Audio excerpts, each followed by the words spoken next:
प्रेम हो, तुम प्रीत हो, मेरी बांसुरी का गीत हो। तुम प्रेम हो, तुम प्रीत हो, मनमीत हो, राधे मेरी मनमीत। I don't ever slow up, no I don't take shit. I got no love for the fakeness. If you wanna play tough and wanna hate this, I'll always show up. I don't ever slow up, no I don't take shit. I got no love for the fakeness. If you wanna play tough and wanna hate this, I'll always show up and make a statement. I don't ever slow up, no I don't take shit. I got no love for the fakeness. If you wanna play tough and wanna hate this, I'll always show up and make a statement. कोई व्यक्ति अयोग्य नहीं होता, उसे अयोग्य बनाती है उसकी सोच। इसलिए स्वयं को जानो, जान जाओगे कि आप क्या हो। अपने अंतर मन को जगाएं। आप देखेंगे कि जिस संसार की नींव ही बनी है आशा से, उस संसार में निराशा, हताशा और हार जैसा कोई भाव अस्तित्व ही नहीं रखता। राधे राधे। जिसने कुआं खोदने का निर्णय कर लिया, उसे धरा खोदने के लिए कुदाल मिल ही जाती है। और जो निश्चय कर चुका है, उसे देर सवेर वो मीठा जल प्राप्त हो ही जाता है। इसलिए जीवन में केवल इच्छा ना कर, निर्णय कर और फिर निश्चय, सब मिलेगा। तो प्रेम से बोल, राधे राधे। जीवन सुखद हो, इसके लिए आवश्यक है कि मन खाली हो। इस बांसुरी की भांति भीतर कुछ भी नहीं, न राग है न द्वेष, तब भी तार छेड़ने पर स्वर निकलता है। इसी प्रकार मन को भी भावनाओं से मुक्त रखना आवश्यक है। स्मरण रखिए, मन में कुछ भर के जियोगे तो मन भर के जी नहीं पाओगे। राधे राधे। केवल स्वयं का लाभ चाप हो, वो स्वार्थ। अब प्रश्न ये उठता है कि आपका स्व क्या है। यदि आपके स्व में केवल आप हैं तो आप अवश्य स्वार्थी हैं। यदि आपके स्व में परिवार सम्मिलित है तो आप परिवार्थी हैं। यदि आपके स्व में अन्य लोग सम्मिलित हैं तो आप परोपकारती हैं। और यदि आपके स्व में ये संसार सम्मिलित है तो आप परमार्थी हैं। प्रेम भिन्न है। प्रेम उस वायु की भांति है जो हमें दिखाई नहीं देता, किंतु वही हमें जीवन देता है।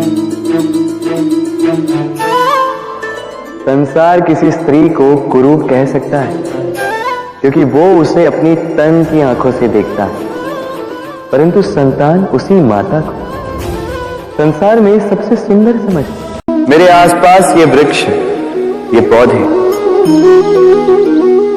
ये पुष्प देख रहे हैं, है ना सुंदर? क्योंकि आपने इन्हें देखा है। इसी प्रकार जब प्रेम की बात आती है, लोग किसी का मुख स्मरण कर लेते हैं। ऐसी आंखें, वैसी मुस्कान, तिरछी भ्रूकुटी, घने केश। प्रेम तो परिवार से हो सकता है, माता पिता भाई बहन से हो सकता है, सखा मित्रों से हो सकता है, देश और जन्मभूमि के लिए हो सकता है, मानवता के लिए हो सकता है, किसी कला के लिए हो सकता है, इस प्रकृति के लिए हो सकता है। पर प्रेम कभी उस पन्ने पर लिखा ही नहीं जा सकता जिस पर पहले ही बहुत कुछ लिखा। यदि आपका मन अच्छा हो तो कोई भी कुदृष्टि आपको किसी भी प्रकार से हानि नहीं पहुंचा सकती। आंधियां भी केवल उन्हीं घरों में धूल भर पाती है जिन घरों में खिड़कियों के पर्दे दुर्बल होते। बवंडर भी केवल उन्हीं दीवारों को गिरा पाते हैं जो नींव से कमजोर होते। और आपके व्यक्तित्व की नींव है आपकी सोच। प्रेम अनंत होता है राधा। जितना प्रेम दो उतना लौट के भी आता है। प्रेम एक ऐसा सागर है राधा जिसमें अनंत जल है। बस प्रेम का सही अर्थ समझने की आवश्यकता है। क्या है ये जीवन?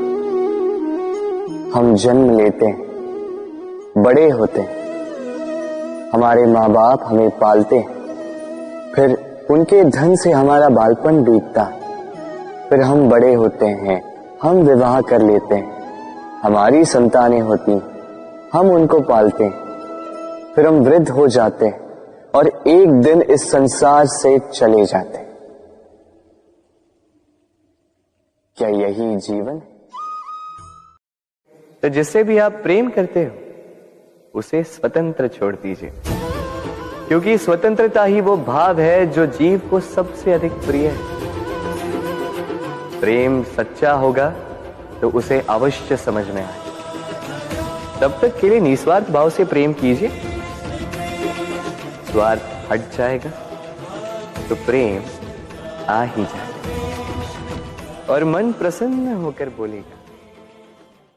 वर्तमान के कर्म सत्य मन से कीजिए और सोचिए ये कि अपने कर्मों को और कितनी श्रेष्ठता से किया जा सकता है। इसलिए आप विश्वास कीजिए, यदि वर्तमान के कर्मों को आप सत्य मन से करोगे तो भय स्वयं ही निकल जाएगा और भविष्य का फल अवश्य ही मीठा होगा। इसलिए भय और भविष्य से डरना छोड़ दीजिए, इस वर्तमान को जी। प्रश्न ये उठता है कि आपका अपना कौन है?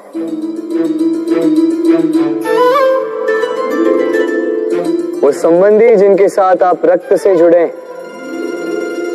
या वो मित्र जिनके साथ आप बालपन से पले बढ़े, या वो सहकर्मी जिनके साथ आप काम करते हैं। यदि प्रेम को पाना है तो मन को खाली करना होगा। अपनी इच्छाएं, अपना सुख सब त्याग कर समर्पण करना होगा। अपने मन से व्यापार हटा दो, तभी प्यार मिलेगा और मन प्रसन्न होकर बोलेगा राधे राधे। जीवन में युद्ध क्षेत्र कई आएंगे, कभी कभी हार का सामना भी करना होगा, किंतु हारता केवल वो है जो मन से हार जाता है। इसलिए कहते हैं युद्ध रणभूमि से पहले मन भूमि में लड़े जाते हैं। मैदान में हारने वालों को कई अवसर मिलते हैं, किंतु मन से हारने वालों को नहीं। क्या तेरा सब कुछ तो यहीं रह जाना है। किसी भी वस्तु से इतना मोह ठीक नहीं। जीवन में कभी कभी ऐसी परीक्षा की घड़ी आ ही जाती है जहां आपको आपकी सबसे प्रिय वस्तु या संबंध का त्याग करना होता है। उस समय उस मोह से उत्पन्न हुई पीड़ा असहनीय हो जाती है।